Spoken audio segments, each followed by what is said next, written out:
Perayaan Hari Trisuci Waisak tahun ini mengusung tema bertindak, berucap, dan berpikir, baik memperkokoh keutuhan bangsa. Sesuai dengan tema tersebut, pemirsa, melalui perayaan Trisuci Waisak ini, masyarakat diimbau dapat meningkatkan rasa cinta kasih, saling menghormati dan memiliki kepedulian dalam upaya menjaga keutuhan dan persatuan bangsa.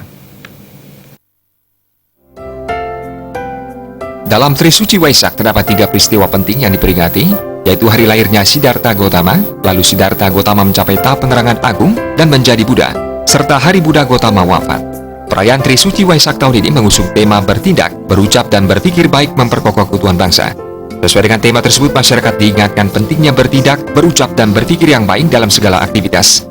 Masyarakat juga harus mampu meningkatkan rasa cinta kasih, saling menghormati, dan memiliki kepedulian dalam upaya menjaga keutuhan dan persatuan bangsa. Ketua Dayaka Sabhawiara Buddha Sakyamuni, Oscar N. Wano, mengatakan, setiap umat beragama hendaknya tidak hanya memahami agama pada tataran tekstual, namun juga secara kontekstual. Keduanya perlu dipahami dan menjadi rujukan dalam kehidupan bermasyarakat, berbangsa, dan bernegara, sehingga tercipta kebinekaan Tunggal Ika yang kokoh.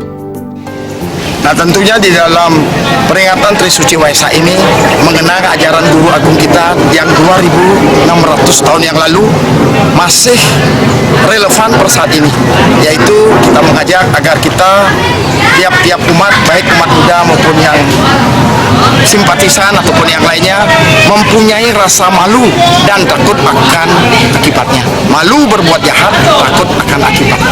Bukan berarti malu kalau dilihat orang lain, tidak. Di dalam diri kita punya perasaan seperti itu. Nah, inilah yang perlu kita lakukan bersama agar kita dapat menjaga kedamaian untuk diri kita. Tentunya kalau diri kita sudah damai, ke orang lain pun akan menjadi damai juga.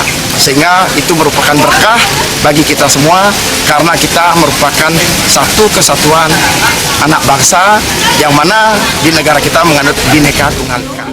Oscar menambahkan, melalui perayaan Waisak ini diharapkan umat dapat menumbuhkan niat dan tekad yang kuat dalam mendukung pencapaian kebinekaan Tunggal Ika yang kokoh dan berkualitas melalui sikap yang penuh cinta kasih.